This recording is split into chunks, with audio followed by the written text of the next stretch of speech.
ഉള്ളുന്ന പരമാർത്ഥങ്ങളല്ലേ നീ പറഞ്ഞത്? നാളെ തന്നെ നമുക്ക് ആ ഈശ്വര സുബ്രഹ്മണ്യരെ ഒന്ന് കാണണം.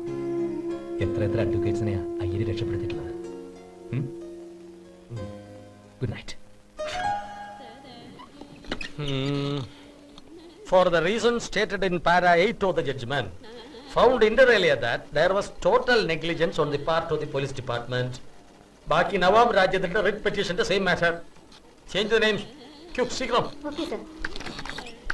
Nancy Tadikanu, control yourself. There is a treatment for it. Shall I tell you? Prakriti Jigals, Are Vakalat Naran Kutio. Iriku. Good morning sir. By the by, ഇതാരാണ് മനസ്സിലായില്ലല്ലോ? ഞങ്ങൾ സ്കൂൾമേറ്റ്സാ. അഡ്വക്കേറ്റ് മാത്യു. മാത്യു ഏത് കോടതിയിലാണ്? സെഷൻസ്. നാരായണകുട്ടി ട്രാൻസ്ഫർ ആയി വന്നത് അറിഞ്ഞു. നന്നായി. എപ്പോ വന്നു? ഇന്നലെ വന്നു. നാളെ ജോയിൻ ചെയ്യണം. പിന്നെ ഞാൻ വന്നത് മിസ്റ്റർ മാത്യു